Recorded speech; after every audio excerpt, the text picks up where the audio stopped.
Well, it's important that the x is on this side, otherwise it wouldn't be a linear functional. Yeah. Okay, so let's see here. The norm, the complex conjugate of x with xn, right, is equal to xn with x, right? And that goes to the norm of, that goes to xx, right? Is that what I have? Oh. That's what's logical, right? So, I mean, I shouldn't, let me erase the offensive thing here. Okay, so we have this is equal to that. By weak convergence, this goes to that, which is that.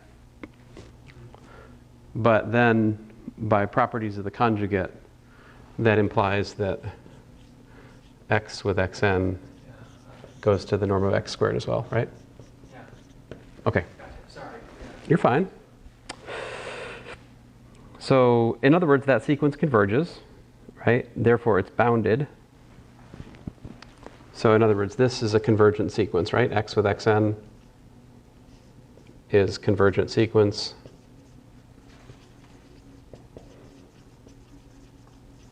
Which implies it's bounded. So that means what? That they're that the norm of x with xn, right, which is less than or equal to m, right, for all n, for some m. And but he points out that I really should adorn that with an x, because this depends on x, right?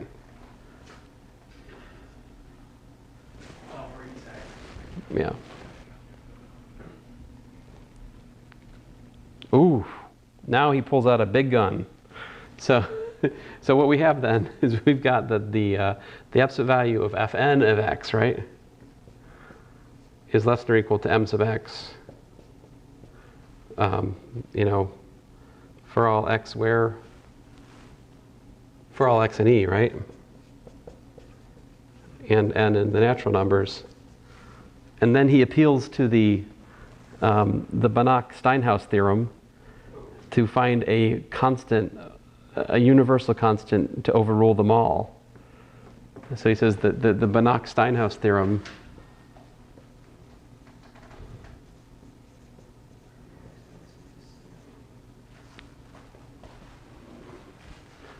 Banach-Steinhaus gives me that, you know, I have worked myself into a corner, no less. I'll go over here. So we have then that f, the norm of fn is less than or equal to a single universal constant m for all n.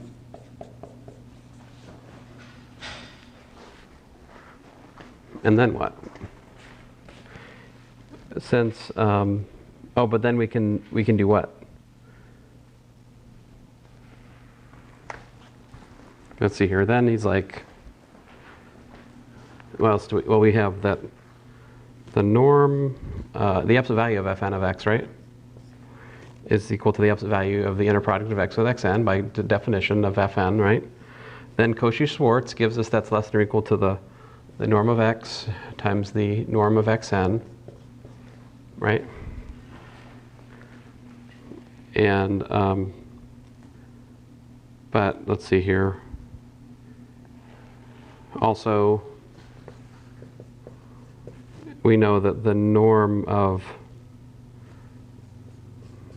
let's see here, I guess he's saying, so he's saying, I think he's saying that implies that the norm of fn is less than or equal to the norm of xn. Is this right?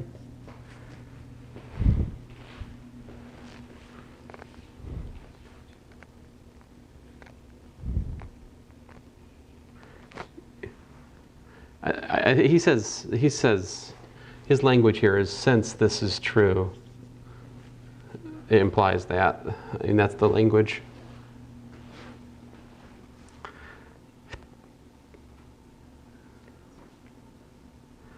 So it begs the question, what does that symbol mean? What's the norm of Fn here? Remember, it's the supremum over the unit, unit ball, Right. and over the unit ball, Oh. over the unit ball, the x is 1, and so that serves as the bound. Oh. So it's, yeah. So I think you have to go back to the definition of the norm of Fn, Yeah, thank you. which we've gotten a little ways from at this point in the course. But then what? He says, on the other hand, but the absolute value of Fn of xn is equal to the absolute value of xn with xn, inner product, which is equal to the norm of xn squared, which, so what does that mean? So that tells us that, oh,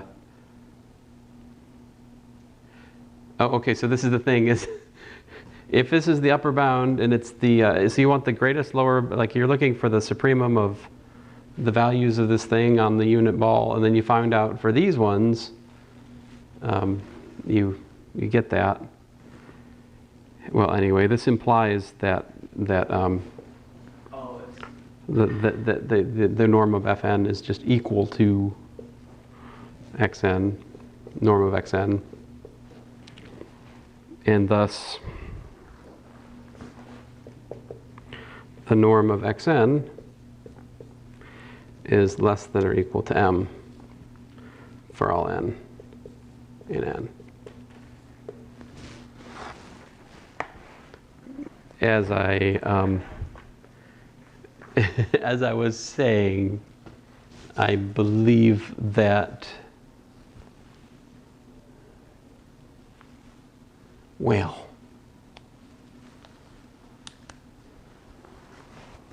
now in retrospect, Fn is a bounded linear functional. So I think I think I was right. I think that what we did past that point proves that Fn is a bounded linear functional. And also, by looking at the fact that Fn is a bounded linear functional and sorting through what is its norm, that eventually informed us that the given sequence was bounded, which is what we were trying to prove, right? Because we were trying to prove that the weakly convergent implies bounded. So sorry if I lost track of something in the middle here, but I do think it's, I think whatever we're not understanding, we just need to go back to chapter 1 and remind ourselves how he defined this. And if you do that, I think everything else will fall into place, whatever doesn't already. Anyway, up next is orthogonality. In particular, the next section, I was really hoping I'd get into it today, but as you can see, I did not. But next up is orthogonal and orthonormal systems, which I love orthogonality and orthonormality. It's it never gets old for me. So they're the nicest bases, right? Like a basis which is orthonormal is just so much easier to work with than anything else. And there are a number of surprising theorems we'll find out for infinite dimensions. So anyway, I'll stop here for today. Thanks, guys.